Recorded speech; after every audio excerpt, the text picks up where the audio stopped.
In September 2022, a late-night boating trip near Boca Chita Key in Biscayne Bay ended in tragedy when a 29-foot boat carrying several passengers crashed into a channel marker. The collision claimed the lives of Pino's daughter's friend, then 17-year-old Lucy Fernandez. Another friend, Katy Puig, was left with a lifetime of disabilities. Pino had taken his wife, daughter, and 11 of his daughter's teenage friends out to a sandbar in Biscayne Bay on September 4, 2022, to celebrate his daughter's birthday. Prosecutors said that while at the sandbar, Pino drank alcohol and provided it to the underage girls at the party. Prosecutor alleged that the boat's operator, George Pino, was navigating at high speed in darkness before the crash occurred. Prosecutors contend that his actions demonstrated reckless operation of the vessel, while the defense disputes key aspects of the allegations and the circumstances leading up to the collision. The case has drawn significant public attention due to the devastating loss of life, questions surrounding boating safety, and the legal battle over responsibility for the fatal crash. George Pino faces up to 30 years in prison if convicted. May I proceed, Judge? Yes. Good afternoon, sir. Good afternoon. Can you please introduce yourself to the members of our jury here? My name is Robert Bruto. I'm a retired Miami-Dade police officer. Mr. Bruto, when did you retire from the Miami-Dade Sheriff's Office? November of 2024. How long did you serve? Approximately a little over 31 years. Congratulations on your retirement. Thank you. What unit were you working for at the time of your retirement? The Marine Patrol unit. How long did you serve as part of the Marine Patrol unit? Approximately 20 years. Before working for the Marine Patrol unit, were you a road patrol officer? I was a road patrol officer for 6 years. I was a auto theft detective for approximately 5 years, and then finished the last 20 as a Marine Patrol officer. As a Marine Patrol officer, did you receive specific training? Yes. Can you sort of describe some of the training that you received to become a Marine Patrol officer? Initial requirements are the Florida boating course put on through FWC. It's required by every boater born after January 1st, 1988. Was one of the first requirements that I had to complete. After that, once I joined the unit, the Miami-Dade Police Department put on approximately 10-day course of boating school to teach the new boaters or the new hires for that unit the way they wanted you to patrol and operate the vessels. Throughout my career, there were numerous other agencies that put on trainings, Coast Guard, FWC, some outside agencies that I had attended for various different boating courses, as well as BUIs on the water, radiation detection on the water, numerous trainings. Have you ever been an instructor for trainings? Yes, towards the end of my career, the last, I'd say 4 years or so, I was an instructor for the Miami-Dade Police Department's boating school. As part of training, would navigational safety be discussed? Yes, it would be as part of the course. And just for the benefit of the jurors, were you a boater as a civilian growing up? Yes, I pretty much grew up my entire life here in South Florida. Went on numerous boats my family owned, as well as myself that I owned, as well as neighbors. Pretty much from probably the age of 7 or 8 years old, I've been on a boat. And even though you are now retired, do you still boat? Yes, I do. I have my own vessel that I go out on. All right. So, Mr. Bruto, I want to talk to you a little bit about September 4th, 2022. Do you recall the events of that day? Yes, I do. Was that Labor Day weekend? Yes, it was Labor Day weekend. Can you describe to the jurors what boating traffic is like over holiday weekends versus a regular weekday? Like night and day. During the week, very little traffic is out there. Very few people go out on the water. Weekends, are busy. The marinas are usually filled up by noontime. There's no more room for vessels to put in the water at the marinas. Holiday weekends are even worse. They actually open up additional parking, so there's even more boaters out on the water. Have you responded to emergency situations during the course of your career with the Marine Patrol? Yes, I have. Have you received training on first aid? Yes, I have. Have you received training on emergency response? Yes. Can you describe some of those trainings to the jurors and what you learned? Through the department, they put on a CPR course and a refresher course every year through trained instructors that we must pass and go through. CPR, first responder, first aid, as well as the Marine Patrol itself implemented training, various different types for our unique needs out on the water. So pretty much my entire career, we've been training for that. When did your shift begin on September 4th, 2022? I don't recall exactly because sometimes our normal shift is 7 a.m. in the morning, so usually 7 p.m. Holiday weekends, sometimes they adjust it so we can work a little bit later in the evening. I don't recall exactly what our shift was that particular day. Can you give us just a general estimate? I would say maybe 9 a.m. to 9 p.m. Unless something happened and we would hold over. So where do you go when you are going to begin a shift with Marine Patrol? That particular day I was assigned to Black Point Marina. The county has 3 assigned marinas for the Marine Patrol unit. One in the north end, Pelican Harbor. One in the middle of the county, roughly, Matheson Hammock Park. And then the south end is Black Point Marina. Did you know that you would be beginning your workday at Black Point Marina? Yes, I did. How often had you been assigned to that area, Black Point Marina? At that point, approximately maybe 8 years. And can you give just a general description of what Black Point Marina looks like? When you first get there, it's a large parking area off to the right for vehicles with boat trailers. On the left-hand side is just for vehicles itself. When you travel all the way down into the marina, you'll come to what used to be a little guard booth that collected the money for parking fees. They no longer use that, but you pass through that, and directly in front of you are the boat ramps. Off to your left is a restaurant and the park offices, and off to the right of the actual boat ramps is a large privately owned storage facility for vessels. And is Black Point Marina on the mainland? It's part of the mainland, yes. Okay.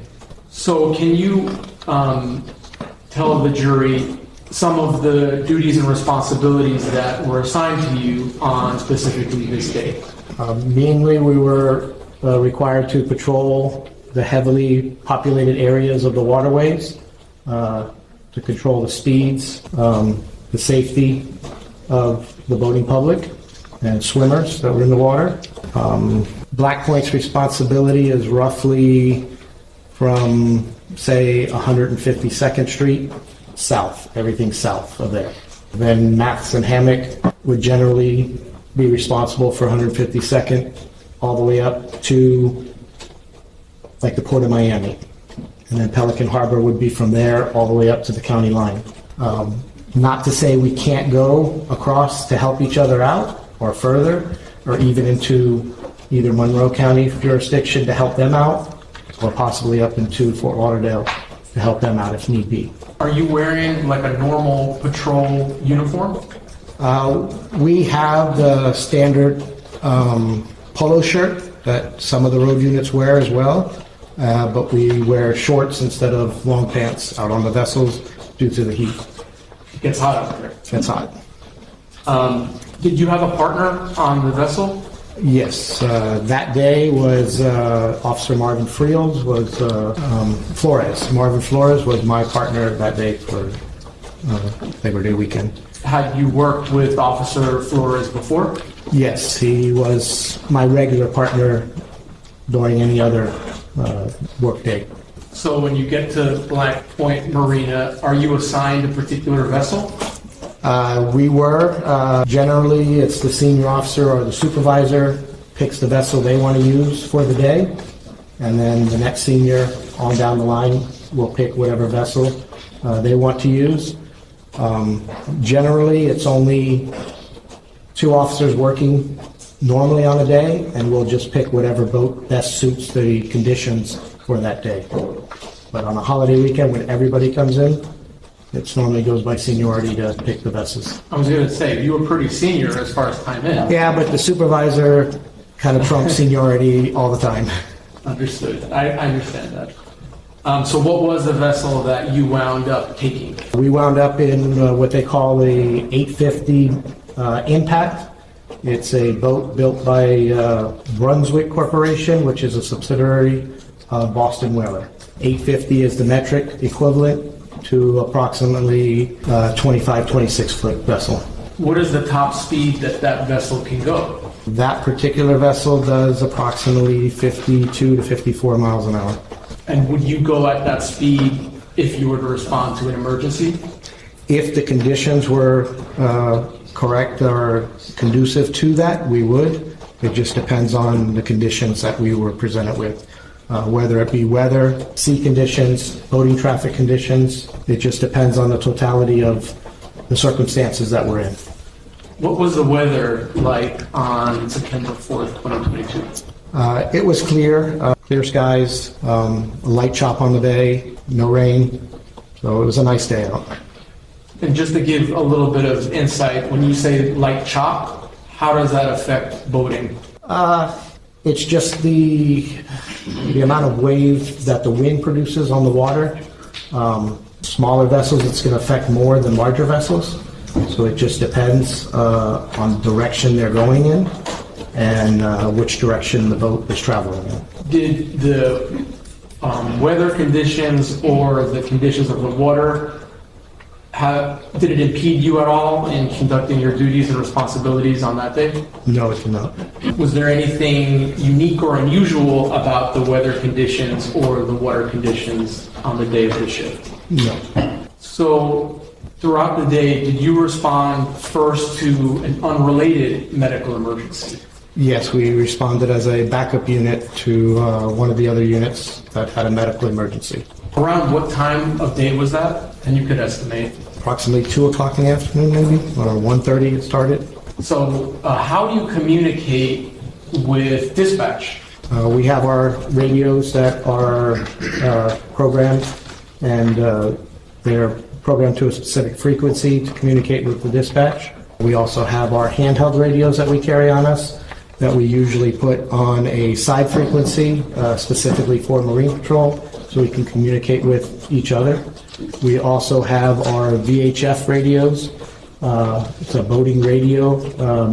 Any boater is able to have that radio as well, so we can communicate with them or Coast Guard or each other, as well as fire rescue. That's a good point. Does the Marine Patrol unit work with other agencies in protecting the safety of people on the water? Yes, we do. Numerous other agencies. Can you just name some agencies that assist with that?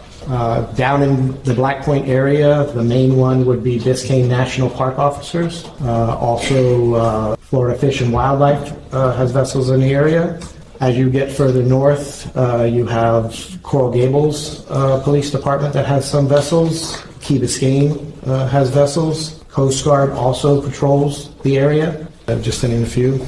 And you mentioned earlier that for Miami-Dade on holiday weekends, there's more officers working. Usually they bring in officers on an overtime basis to help out because of the amount of boating traffic there is. Do you know if that's the case for these other agencies as well? I couldn't say for sure, but the majority of them usually do. Okay. So let's talk about the unrelated medical emergency. Do you respond to that? We responded as a backup to secure the landing zone for the air flight from Miami-Dade Fire to airlift the patient out because we're out on the water. Does your vessel have a stock of medical supplies? We do. We carry a first aid kit with basic first aid stuff. We carry a backboard up in the vessel. We also carry a AED, an automatic defibrillator, on the vessel as well. What is the purpose of having a backboard? Backboard is usually to stabilize somebody that possibly could have back injuries, spine injuries. We usually put them on that board to stabilize them so they can't move and cause further injury, and strap them down to it. Fire rescue commonly uses it, even with the gurneys they use. They put people on the backboards when they suspect back injuries, neck injuries, or something where they need to immobilize the patient.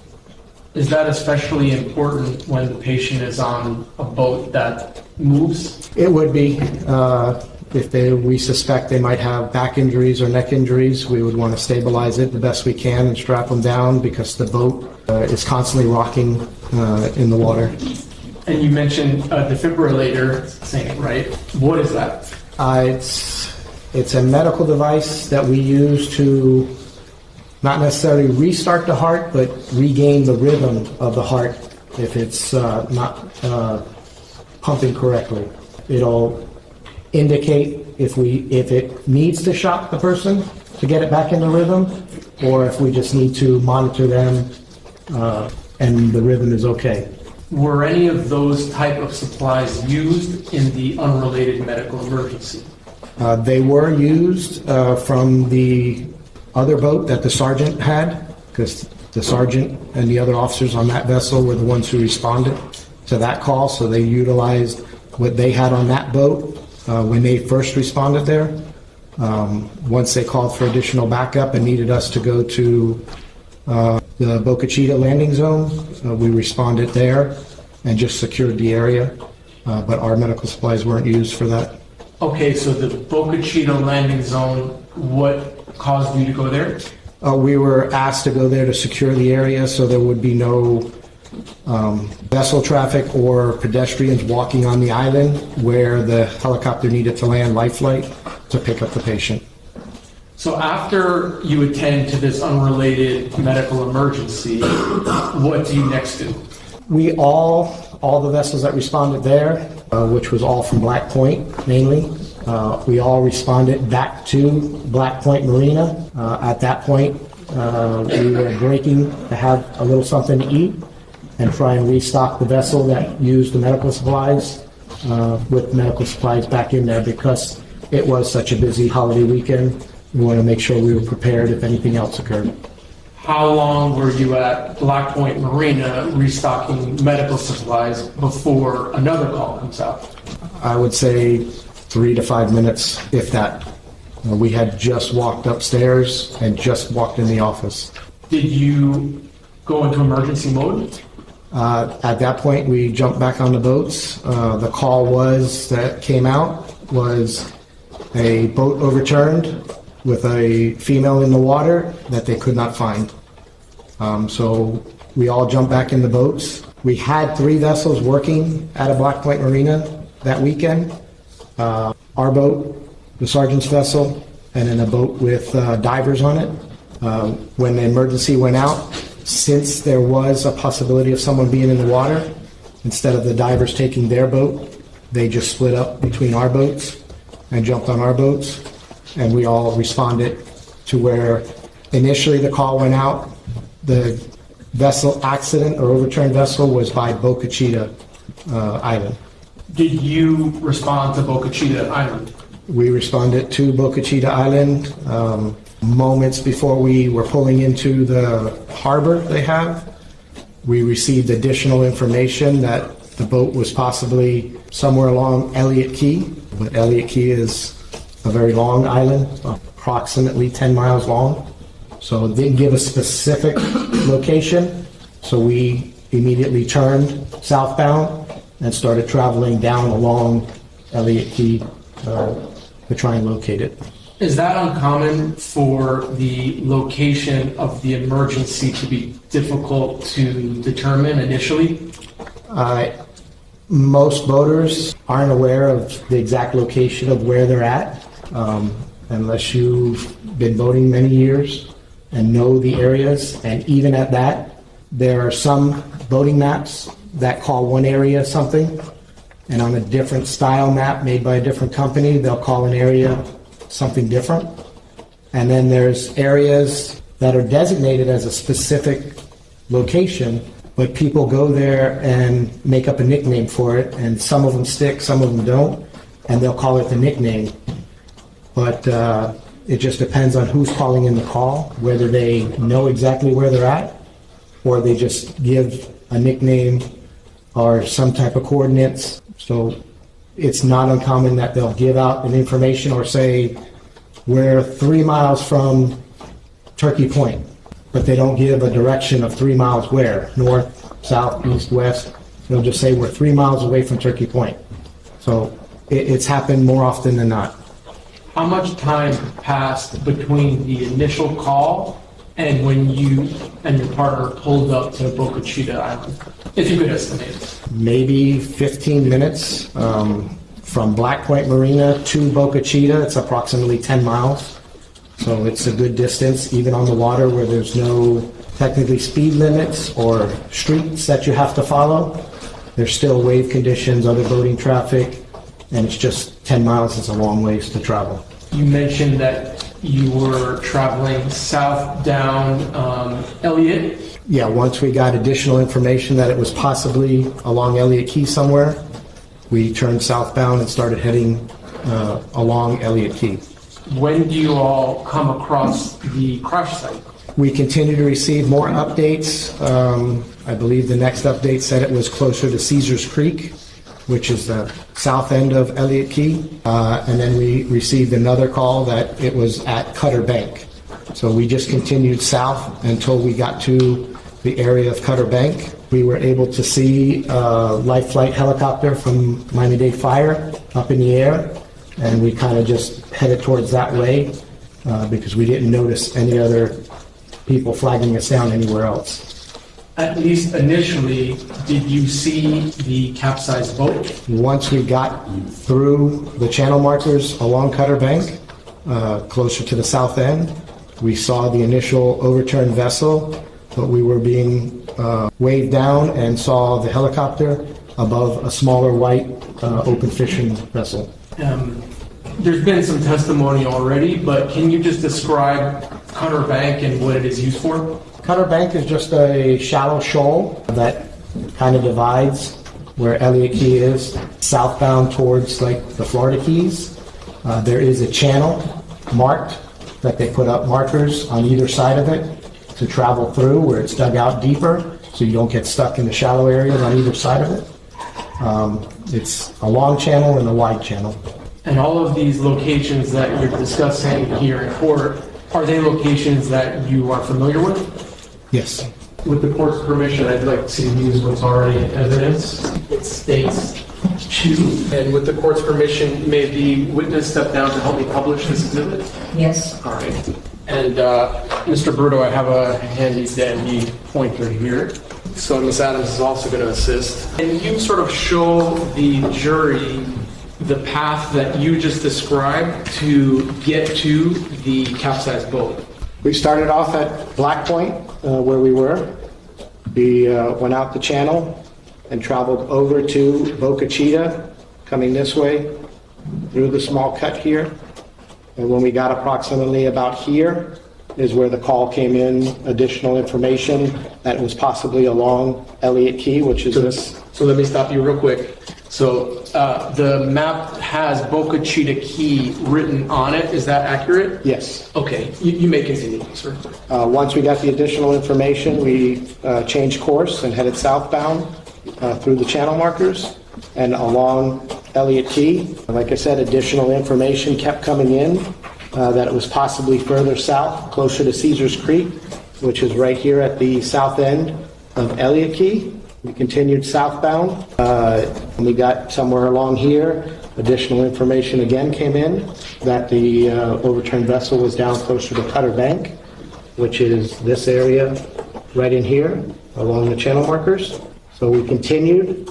When we were approximately here, we were able to see the helicopter flying in the air somewhere in this area, and we just continued down through the channel markers until we reached where we saw people flagging us down and everybody and a helicopter up in the air. In the areas that you're describing, are they all in Miami-Dade County? Yes, they all are in Miami-Dade County. Can you also just, while we have the map up, show the jurors where Ocean Reef Club is on the map? The actual club is going to be over in this area, right here. But pretty much this whole area is Ocean Reef. They have all the housing. But the club is on the outside.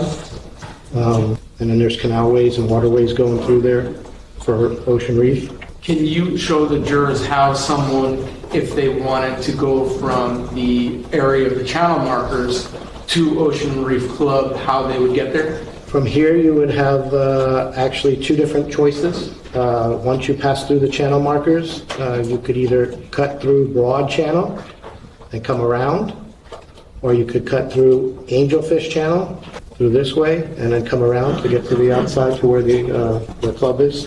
Have you ever been to that club? I've been to the marina, not necessarily. Are you a member? I'm not a member. You can have a seat, Mr. Bruto. Thank you, Ms. Adams.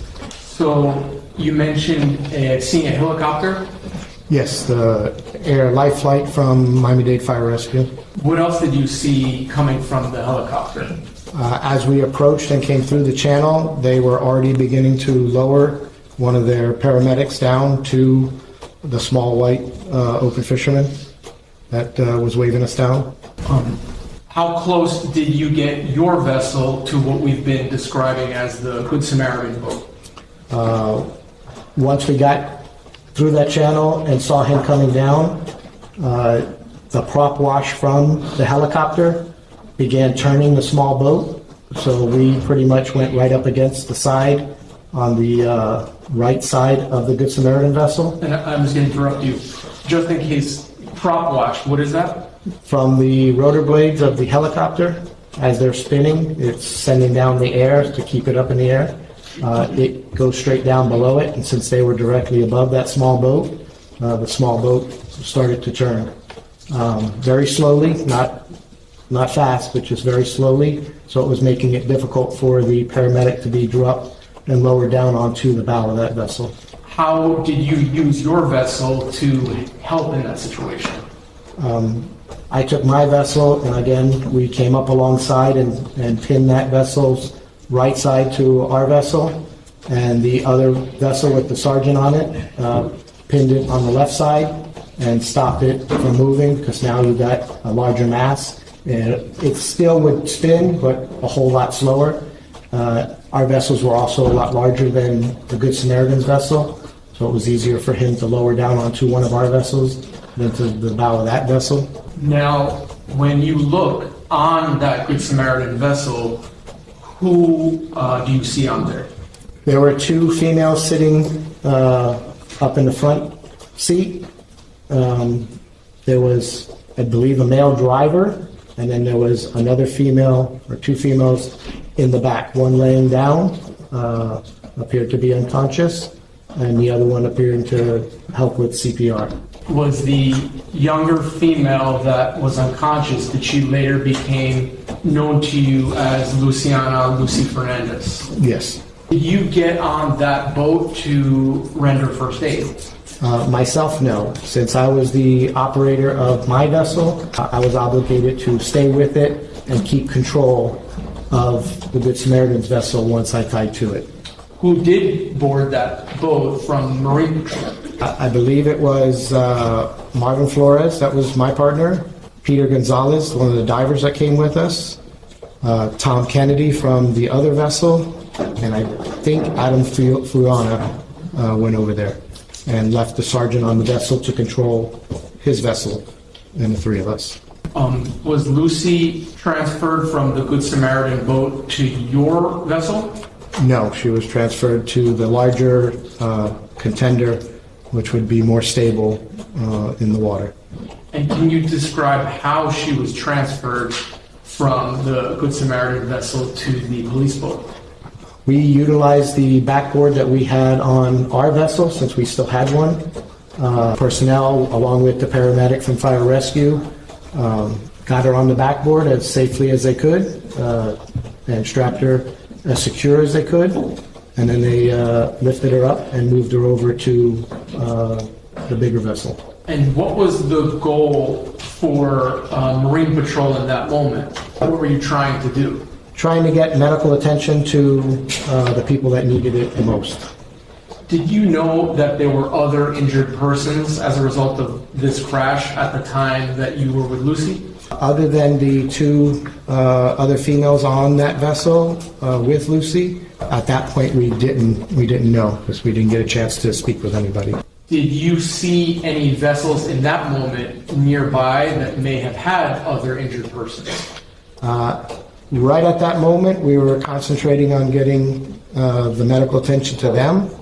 Once she was placed on that vessel and they took off to a landing zone on Elliott Key, I stood with the Good Samaritan vessel to get information from them for the report. And within seconds, another vessel approached, saying and pointing to a darker colored vessel that was further south that had more victims on it. Just out of curiosity, what was the reason that Lucy wasn't placed on a backboard and lifted up into the helicopter and flown away? Was that an option? Fire rescue, it's a very difficult thing to airlift somebody up off of a vessel, especially a smaller vessel that has the T-top, antennas, and everything in the way that could get caught on either the lifting basket. It's something that they practice on a regular basis with their fire boat. Usually their boat is moving at a slow, steady pace forward to maintain control as they're moving along with it to airlift them off, to make it safe coming up off the back away from antennas or any obstructions that could tangle up the board. And just for the benefit of the jurors, what is a T-top? T-top is the shade covering, the aluminum pipe structure on some vessels. Some have what they call a bimini top that's foldable and could be collapsed down. The T-tops are usually rigid and are permanently mounted, so they can't be taken down. And if you need to, sir, you can refer to your police report, but who were the three individuals that went on that boat at that time? I got the information after the fact because I didn't have any information at that point, but I do know that... I could rephrase the question. Rephrase or... Yeah, that's actually what I was going to say, Judge. If you need to refresh your recollection about the three people that went on that vessel, you can refer to your report. Okay. Did that refresh your recollection? Yes. And who was that? Lucy Fernandez was one. A C. Pino was a second one, an adult female. And then P. Garcia, a juvenile. Thank you, sir. So you mentioned the larger vessel that you were alerted to. Do you immediately respond to that larger vessel? Yes, I do. I advised the Good Samaritan vessel to just try and maintain where they were at, that someone would be along to get their information, and I immediately respond to the larger vessel that was further south. Can you estimate the distance between the boat with Lucy and this next vessel? I'd say anywhere from a quarter mile to a half mile away from where Lucy's vessel was. Now, when you arrive at the second vessel, are you now alone? I was alone. Everybody who boarded the vessel from my vessel to help out went with the larger vessel over to Elliott Key to render the aid. When you get to that larger vessel, what do you see? Immediately I see two females in what I describe as a rescue position that we usually do for first aid, or a fetal position you'd call it, laying on the back of either a swim or dive platform, depending on what you want to call it, of that vessel, along with a lot of other juveniles and adults in the vessel as well. Was it clear to you that those young ladies were injured? The two on the back seemed to be injured. The ones inside, I couldn't tell if they were injured or not. You tie your vessel to this second boat? Yes, I came up to the back of that swim platform or dive platform and tied off my vessel perpendicular to it, so I can assess their possible injuries and find out what's going on. Do you actually board that second vessel? Yes, I stepped off across to the platform and checked for responsiveness and vital signs on the two. One female on the right-hand side was able to nod and answer basic questions, but appeared to be in pain. This female on the left-hand side, she was non-responsive. You could hear the labored breathing she had, and very shallow, and her pulse was very weak. Did you have a backboard with you? My backboard went for Lucy Fernandez and went with that boat, so I didn't have a backboard with me. If you did have a backboard, would you have used it? If I had personnel to help me, it takes more than one person, especially someone that appeared to be as injured as the females were. You would need somebody to stabilize the neck, as we were taught, before you put them on the backboard to hopefully not cause any further injury. Did you learn as part of this investigation that the young lady that was unconscious... Objection, Your Honor. What was the name of the first female that you encountered? The first one was the one that wasn't responsive, which was, I later learned to be Katy Puig. And how about the second female? The second one, I'd have to refresh my recollection. Okay. Can you do that using your 10-page report? Yes. And I think it may be on page 9, if that helps. Page 9, line 4.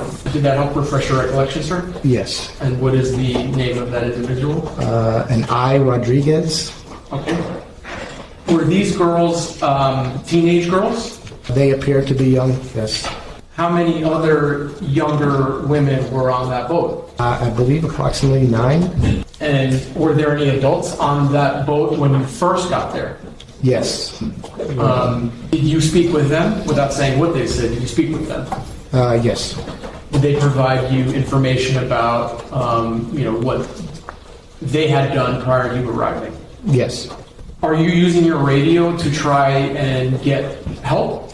Yes, I immediately radioed back to dispatch that we needed medical personnel, possibly an airlift at that point, being we had a larger vessel, so it's more stable, to airlift at least Ms. Puig, because she was unresponsive and very seriously injured. I radioed back to dispatch, as well as on our side frequency, the marine frequency, to my supervisor, who were setting up a kind of triage first aid area on Elliott Key.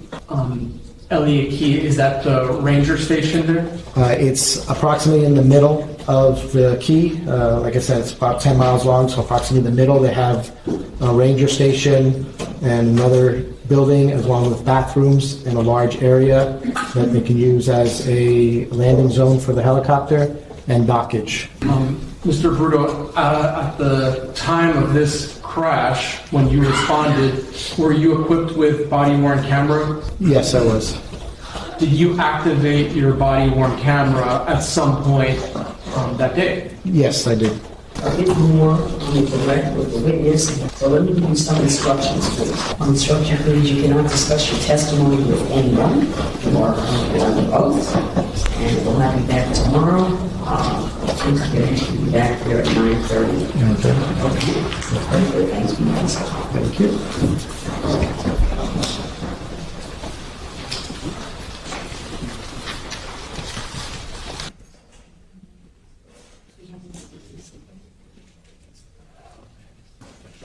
All right, sir, would you resume the witness stand? You remain under oath. Let me advise you that there's some redactions to your body worn. Okay. All right? And still, same body worn, certain redactions. Ready? Yes, thank you. All rise. Everyone, please be seated. Thank you. Well, I can still say good morning, ladies and gentlemen. Good morning. Hope that you're all doing well. Let me ask some questions on you. Have you seen anything news about this case? Read anything? Heard anything on television? We want to talk to you about the case, or attempt to speak with you. Have any of you conducted any independent research or investigation to try to gather information about this case? I apologize for keeping you waiting. I had some matters to attend to. Please don't hold it against any of the parties, right? The witness is going to resume now, and Emerson, if you will. Good morning. Yes, Judge, thank you. Good morning, Mr. Bruto. Good morning. Welcome back. Just to remind the jury, I know it's just been one day. What is your full name? Robert Bruto. And you're still here under oath. Mr. Bruto, some of the questions that I was asking you yesterday, I'm just going to repeat again today. On September 4th, 2022, were you equipped with your body-worn camera? Yes, I was. And did you activate your body-worn camera during your response to this crash? Yes, at some point I activated it. Now, body-worn camera video, is it in military time? It's not in military time, it's in world time. Okay. So it's completely different. There's a formula to figure out the precise time that it is for your area.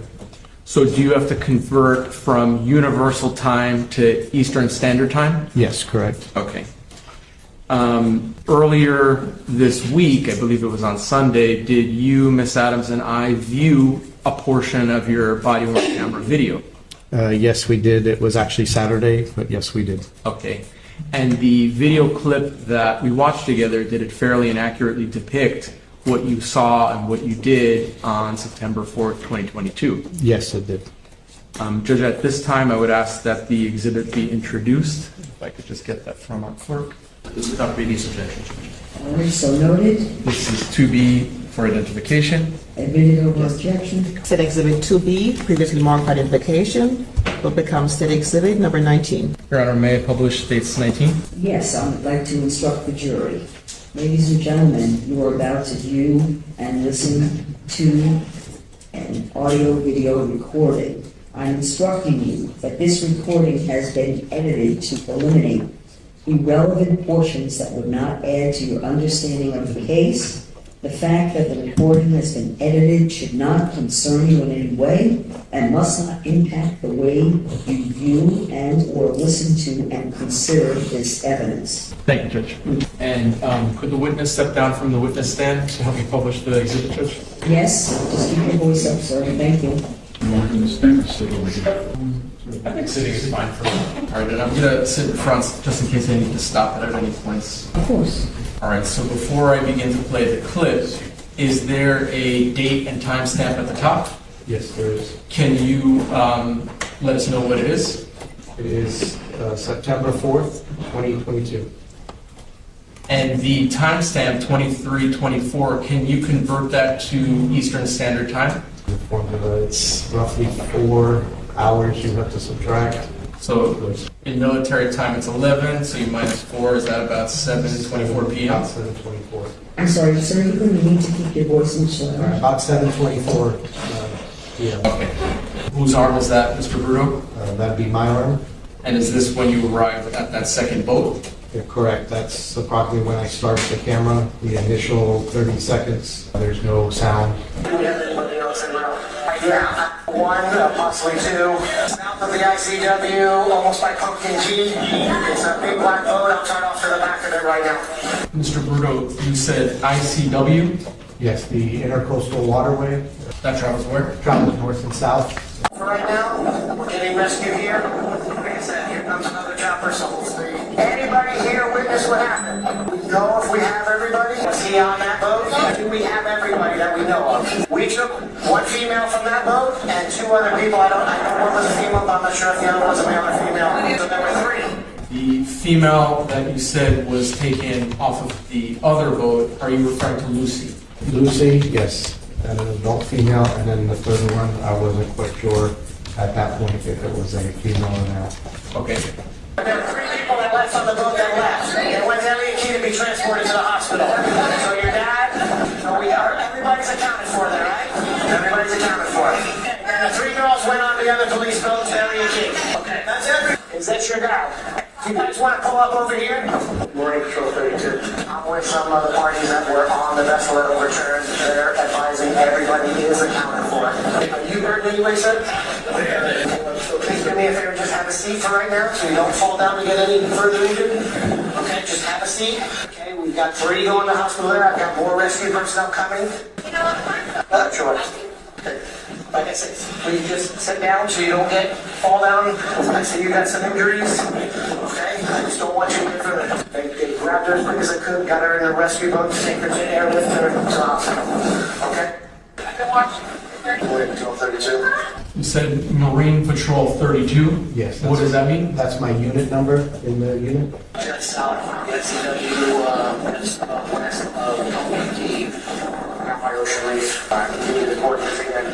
2521-397-080-17394. Be careful. Careful coming in. Please don't move. Mr. Bruto, at the end of that clip, there was an adult male boarding that boat.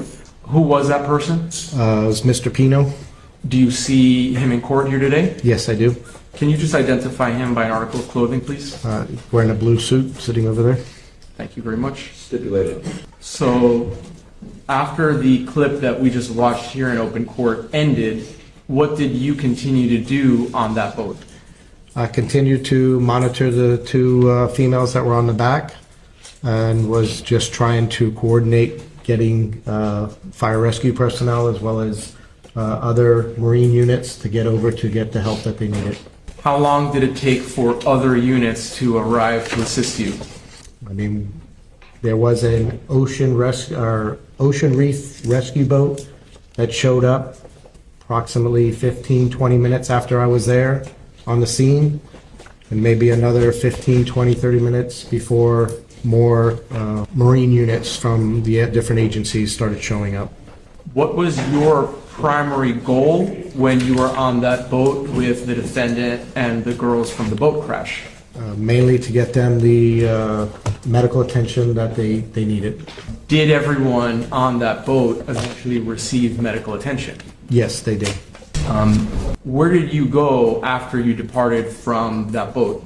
After departed, I escorted the Good Samaritan black boat through the bay. They weren't familiar with traveling at nighttime. By the time we finished everything, the sun had set and it was dark out. So we escorted them back northbound through the bay until they were comfortable to get back to their home port.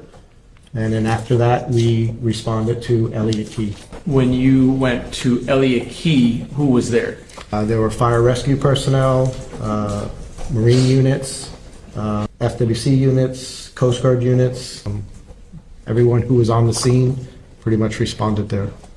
Were the young girls that were less injured at Elliott Key? Yes, they were. Did you see them there? Yes, I did. Were they being attended to? Yes, they were. How about George Pino, the defendant? Was he being attended to? Yes, when I saw him, he did have a bandage wrap around his head, and he was speaking with an FWC officer a good distance away from where I was at. Now, I think you did mention earlier, but just to clarify, was Miami-Dade Sheriff's Office the primary agency investigating this incident? No, they were not. Who was the primary agency?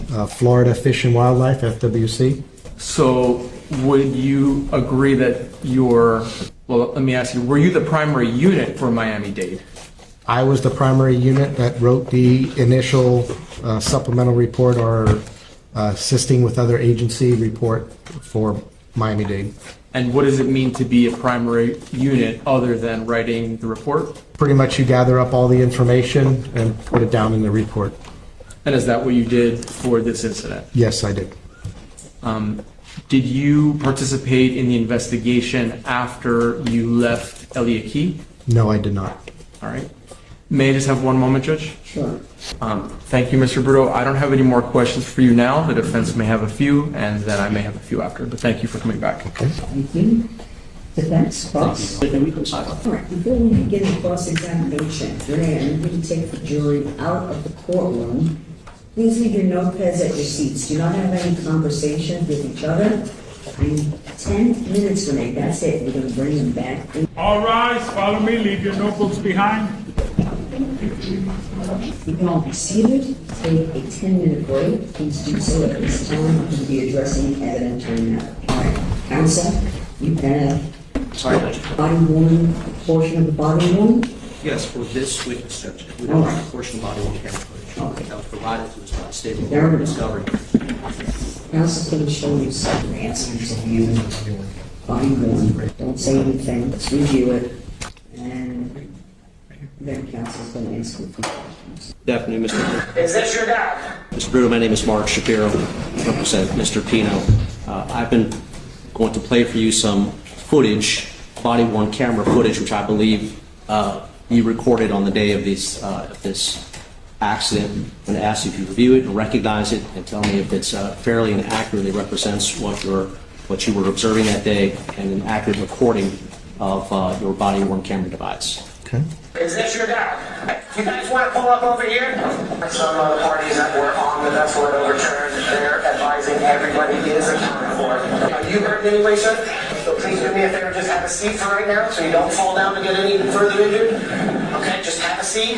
Mr. Bruto, what you just viewed, does that fairly and accurately represent what your body worn camera recorded on the day of this incident? Yes, it is.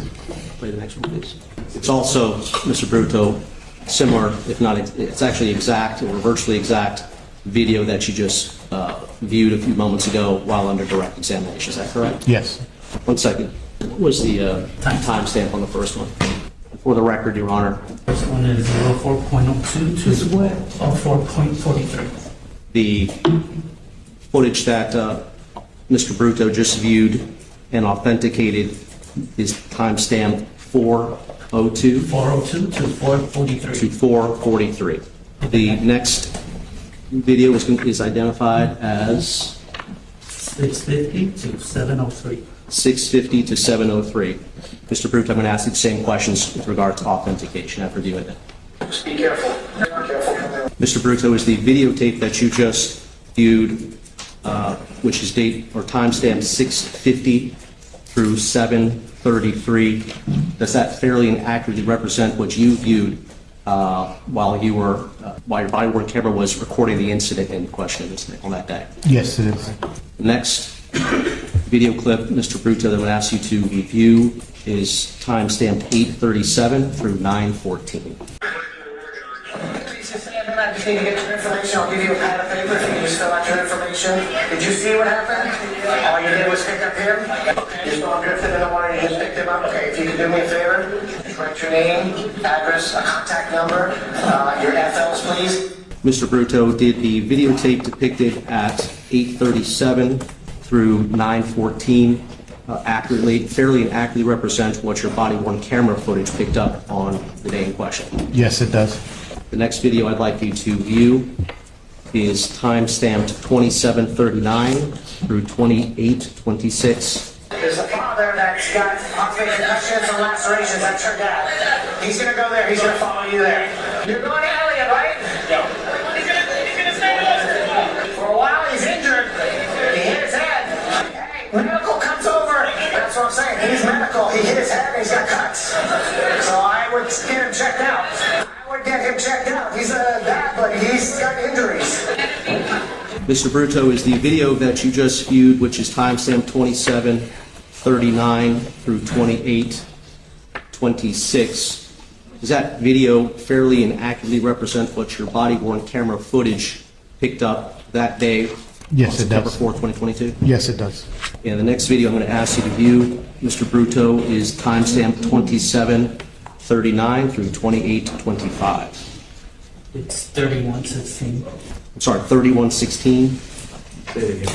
27:39 through, It's 3116 through 3158. corrections, 31:16 through 31:58. They're all over there. You need to get to Morgan. Help him come over this way to get on German's boat. Yes, this guy right here. He's help him. Sir, come this way, please. Everybody, your daughter and everybody's on these boats. You're going to go with them.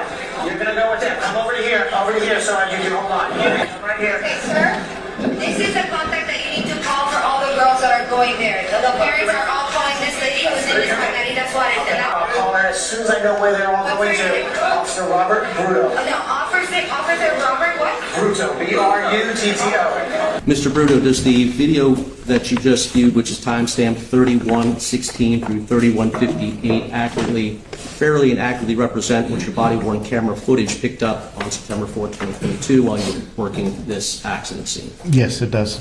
Those are all the videos, right? No, actually, there's one more. No, that's it. You have any questions? No? Okay. That's all of this week. We like it. We go ahead and mark it now. Proceed with the witness at this time. Not from the states. And Judge, this would be defense B in evidence. Do we approach sidebar? Or we can do it here. I just want to inform the court that as we discussed sidebar previously, we have other body worn understood. Your Honor, while we're waiting for the jury, is the state going to continue to require that we authenticate the body cam footage of the witnesses from whom? Okay, I'll address that. so we can save time, perhaps.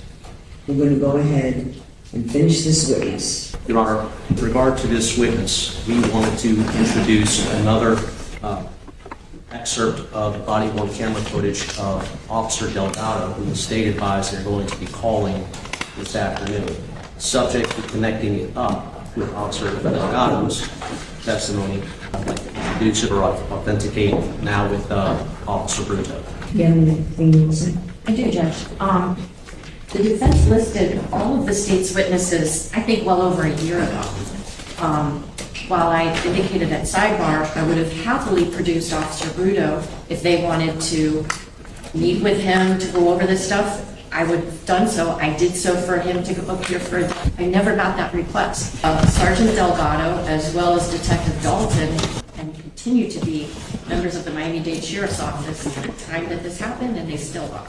So it's beyond my comprehension why something as basic in evidence as authentication. All rise. Tell me something. We're going to address this. This witness is going to continue on. You're going to continue with your cross-examination. Start and continue with your cross-examination. When I get to that point, I'll address it again. Be seated, everyone. Good afternoon, Mr. Bruto. My name is Mark Shapiro. I represent George Pino in this case. Good afternoon. Mr. Bruto, you and I have spoken previously to a meeting here today. Is that right? Yes, we have. And that was in the context of a deposition that you gave in connection with this case. Yes. Mr. Bruto, you were dispatched to this accident scene at 6:49 p.m. on September 4th, 2022. Is that right? Approximately, yes. And your arrival time was 23 minutes later at approximately 7:12 p.m. Is that right? I believe that's when I arrived to Boca Chita, the initial call that went out. Okay. And do you have an arrival time at the actual accident scene? There probably is on the dispatcher's tape, but I don't have it with me. The distance between Boca Chita and the accident scene in this case is approximately 10 miles or so. And do you recall that you were responding in an emergency mode as you traveled from Boca Chita to the accident scene in this case? Yes, correct. Now, the vessel that you were operating that day, I think you described yesterday as a Brunswick 850. Is that correct? Correct. And the Brunswick 850 that you were driving was powered by twin 300 horsepower engines. Yes, correct. The top speed in that case is that you've experienced with this boat is approximately 54 miles per hour. Is that correct? Correct.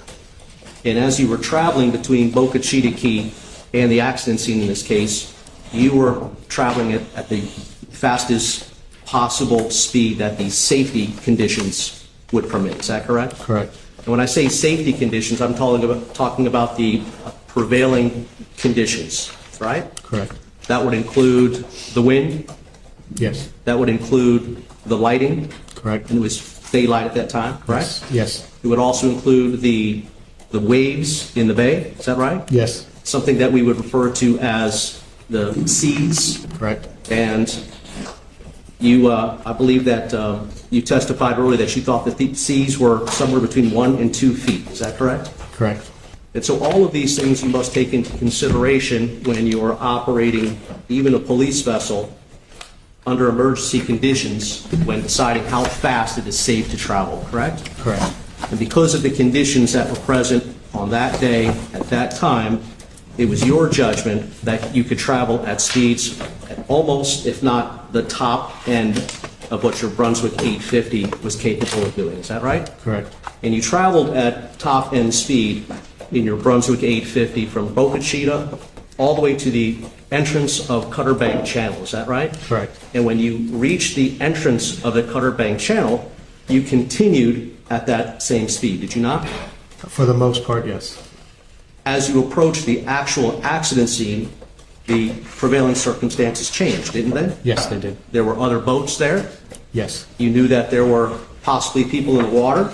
Yes. There was a helicopter overhead, creating unsafe conditions for boaters, perhaps, right? Correct. And for that reason, since the prevailing conditions had changed, you reduced your speed from top end speed eventually all the way down to idle. Is that right? Correct. As you were heading down the Cutter Bank Channel, right from the entrance all the way to the point that you slowed down, the conditions allowed you to travel safely at nearly 54 or 52 to 54 miles per hour. In other words, the top speed that your vessel was capable of, correct? Correct. You have traveled, I presume, and correct me if I am wrong, through the Cutter Bank Channel previously from September 4th, 2022. Is that right? Yes, that's correct. So in other words, prior to the accident in this case, you have frequently gone south through the Cutter Bank Channel, correct? Correct. As well as north through the Cutter Bank Channel? Correct. You have good familiarity with the Cutter Bank Channel, which is the subject location in this case. Is that right? Yes. And it is a long channel, is it not? Yes, it is. Approximately 1.5 miles long. Approximately. It is a wide channel, as you testified to yesterday, correct? Correct. In other words, two boats could easily pass each other in opposite directions. There's plenty of room in that channel for two boats to do that, is correct? Yes, correct. If the prevailing conditions that evening were actually more favorable than the 1 to 2 foot seas that you recall today, then it would also be safe to travel at speeds that you were traveling at. Is that right? Correct. That makes sense, doesn't it? Yes. Mr. Bruto, I'm going to show you what is in evidence as Defense Exhibit B. May the witness step down, Your Honor? For the record, I don't believe that while we looked at already, that it was announced to the jury. The videotape that we're going to be showing you has already been provided and entered into evidence as Defense Exhibit B. Apologize, Your Honor, I thought I had done that right. For the record, we're going to be looking at... Is this your dad? You guys want to pull up over here? Marine Patrol 32. I'm with some of the parties that were on the vessel that overturned. They're advising everybody is accounted for. Mr. Bruto, you recognize the Mr. Pino in this videotape? Yes, I do. He is the gentleman wearing the pink bathing suit, is that right? Do you know how it is that Mr. Got onto the boat that he is arriving at next to your vessel? I was advised by the operator of the vessel that he saw him drifting in the water near the area where the overturned vessel was, and that he picked him up. Are you hurt in any way, sir? Please do me a favor, just have a seat for right now so you don't fall down and get any further injured. Okay, just have a seat. Mr. Bruto, I'm going to show you an additional videotape that's to watch as well. Be careful. Be careful coming over. Mr. Bruto, that videotape depicts Mr. Pino under his own power climbing from the first boat, which I'll call a Good Samaritan boat, onto your vessel. Is that correct? Yes, that's correct. There did come a time that you learned the name of the owner or the operator of the white vessel that Mr. Pino arrived on. Is that right? Yes, correct. Let's see the next video, please, before you go there, Carlos. When Mr. Pino made his way from the white vessel onto your vessel, you did not witness him stumbling. Is that right? No, he was pretty much sitting down, didn't want him to fall and injure himself. You did not notice any difficulty that he had taking himself from the first boat onto your vessel? Not that I observed.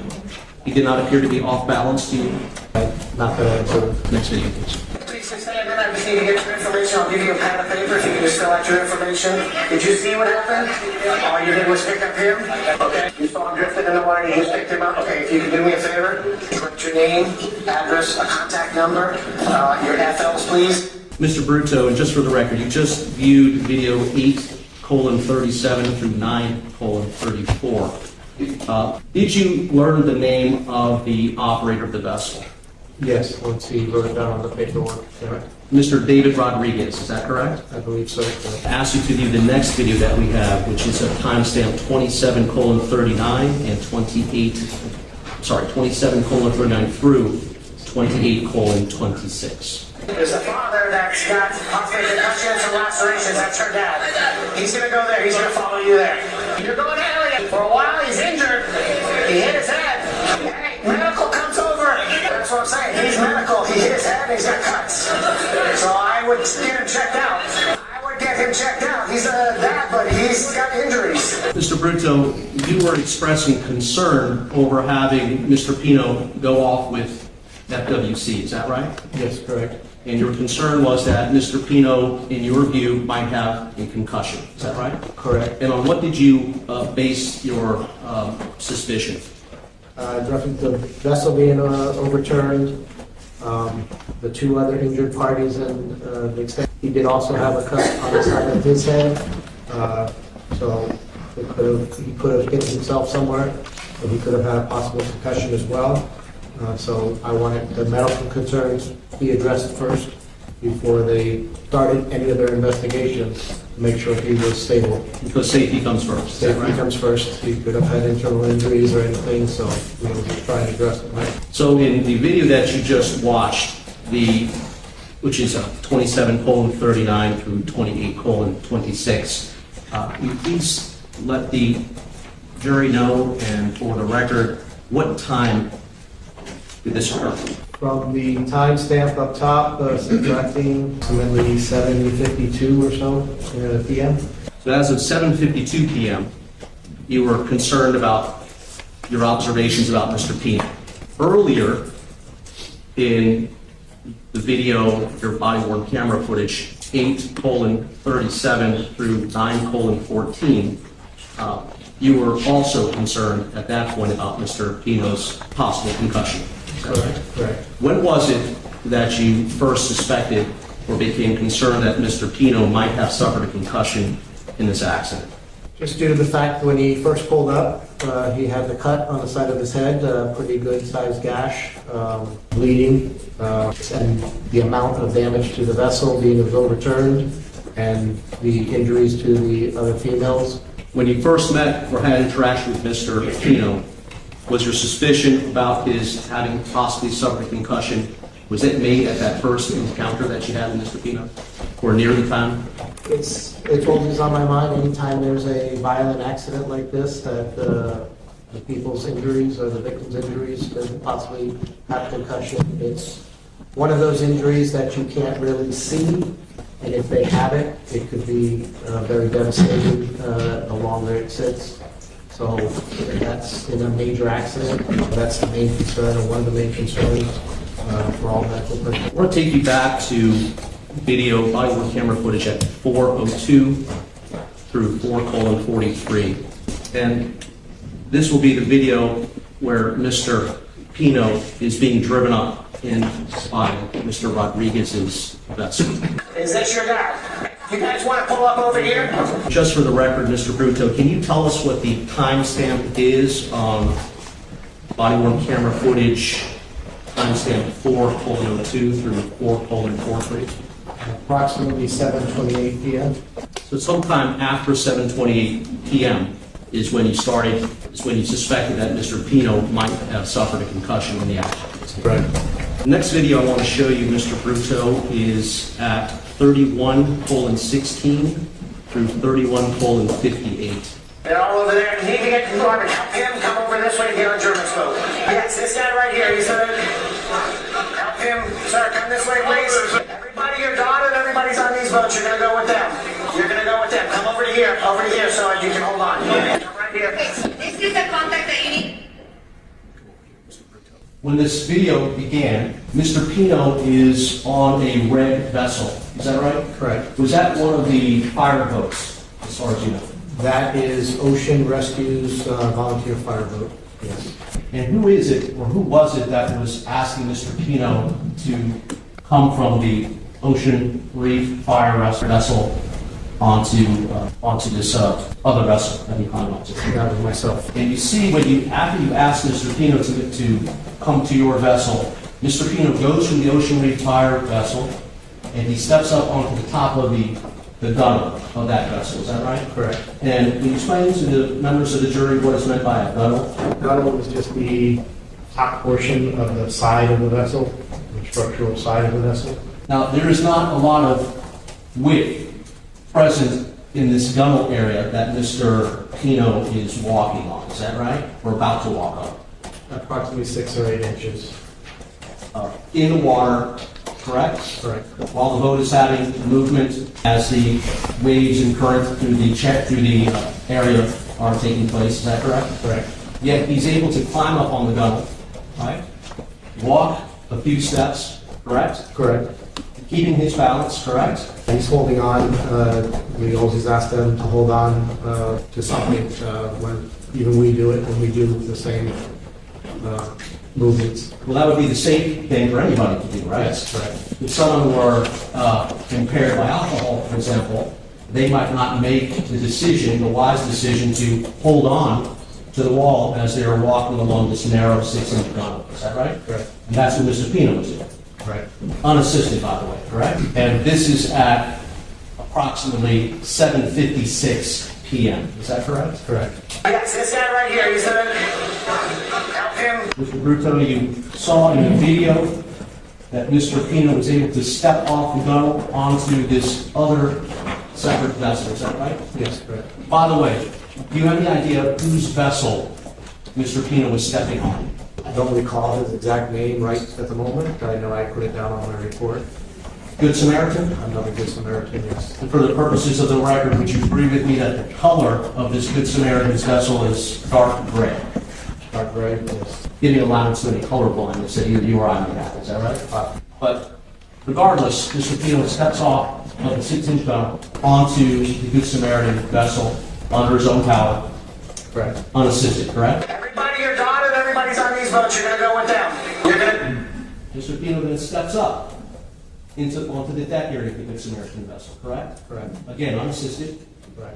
come over here so you can hold on. Yeah, right here. Okay, sir, this is the contact that you need to call for all the girls that are going there. The parents are all calling this lady whose name is Margarita Suarez, and now we're calling. I'll call her as soon as I know where they're. Now, at this point, at timestamp 0034, Mr. Pino appears to be sitting on the gunwale of the Good Samaritan's vessel. Is that right? Correct. And he is intending to take himself off the Good Samaritan vessel and onto your vessel. Is that right? Yes, correct. Officer Robert Bruto. No, Officer Robert, what? Bruto, B-R-U-T-T-O. At timestamp 0:40, Mr. Pino completes the task of transferring himself from the Good Samaritan vessel up onto the gunwale of the Good Samaritan vessel and steps down into your vessel, correct? Correct.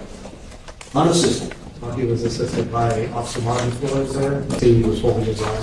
Can we go back and look at that, please? Robert Bruto. No, Officer Robert, what? Bruto, B-R-U-T-T-O. Let's go back a little further right from that seat in that. Yeah, you see he's got one hand on his elbow. No significant assistance from Officer Delgado, is that right? Officer I'm Flores. sorry, Officer Flores, is that right? Yeah. He didn't have to put his arms under Mr. Pino to get him onto your boat safe. Now, any person in Mr. Pino's circumstance that evening, had Officer Flores been there, he would provide the same sort of assistance, right? Correct, yes. Whether the person had been in an accident or not, right? Correct. In fact, if it had been one of the uninjured passengers of Mr. Pino's vessel attempting to come from the Good Samaritan vessel onto your vessel, and Officer Flores were there, he would provide the same assistance to that. Yes, correct. Mr. Bruto, what is the closest physically that you came in contact with Mr. Pino that evening, if you can recall? Approximately 3 feet or so. And in those 3 feet, you didn't have any, you observed no signs of impairment at all, did you? Not that I could observe, no. No odor of alcoholic beverage, correct? Correct. No bloodshot eyes, correct? Correct. Did you hear Mr. Pino say anything in your presence? He was talking a little bit, but not that anything that concerned me. His speech did not, what you did hear him say, his speech did not sound slurred to you, is that right? Correct. And at any time, seeing Mr. Pino, once he was on your vessel, did you see Mr. Pino have a problem with balance? No, the majority of the time I had him sitting down. And that was for Mr. Pino's safety? Correct. Because you knew that he had a head injury? Possible head injury, yes. A moment. Thank you, Mr. Bruto. No further questions? Mr. Bruto, let me ask you, there were a number of teenage girls that were on that vessel that had the platform, right? Correct, yes. Did you observe signs of alcohol impairment on any of them? No. The attorney asked you about why you were asking another officer, hey, he's a medical, he's got a head injury, get him seen. He asked you why you did that, and you said that one of the reasons why was because of the extent of injuries of some of those other girls on the vessel. I want to call your attention to two girls that were on the platform of that. I think some people refer to it as a Van Dutch type of a vessel. Correct. What did you observe about them that made you worried that maybe the defendant could be suffering injuries? I know when I initially checked out Katiana, she had what appeared to be small fiberglass fragments in the back of her head, indicating the head injury. She hit the side of the fiberglass vessel she was traveling in. The other female on the other side didn't have any fiberglass in her head, but her head area had disheveled or messed up, possibly indicating in the fact that she wasn't really speaking, just kind of nodding. Possible head injury on her as well, hitting the vessel. Majority of boat vessel accidents, there's no seat belts, so... Judge, object beyond the scope of the question. Excuse me? He's exceeding... In terms of those two young ladies that were on the platform, when talking about Katya, or Kati, was she ever conscious when you were dealing with her? No. What about the other young woman? Other than just nodding her head when we would ask questions, that's about it. She didn't really speak at all. Okay. Now, after you had escorted the person who was the owner of that vessel that had stopped, that Good Samaritan with the large boat and the platform, after you had helped escort him safely back through the nighttime waters, you indicated you came back to Elliott Key, is that right? Yes, correct. And the defendant was still there? Yes, he was. There were fire rescue workers there? Yes, they were. Were there what they call fire boats? Correct. And is a fire boat basically a boat that is operated by the fire rescue personnel? Yes, correct. They're fire trucks for the water. Okay. So had Mr. Pino needed immediate assessment or attention to get him to the mainland, fire rescue had the means to do that. Is that fair to say? Yes. But you see him there walking around with all these other fire rescue people. Nobody's taking him anywhere. Correct. The attorney asked you about the manner in which you responded to the initial call, first going to Boca Chita and eventually finally finding the people that are in the Cutter Bay area. First off, when you were responding to that call, does a police boat have like lights on it like a police car would? Yes, they do. The emergency lights as well as the siren. Were your emergency lights activated as you were heading up to Boca Chita? Yes, they were. Did you have teenagers who had been drinking on your police boat with you? No, we did not. Did you have with you, though, two other officers that could serve as lookouts to help make sure you're safe as you're traversing up to Boca Chita? Yes, I did. Did you ever operate that vessel without looking where you're going for 9 seconds? No, I did not. Did you hit a channel marker on your way to respond to that emergency? No, I did not. Did you have 2 beers while you were on your shift that day? No, I did not. Were you responding to what you understood to be a life and death emergency? Yes, I was. Would you consider going to a dinner party a life or death emergency? Objection, Judge. No. No other questions. All right, thank you. No, sir. The witness is excused. Thank you.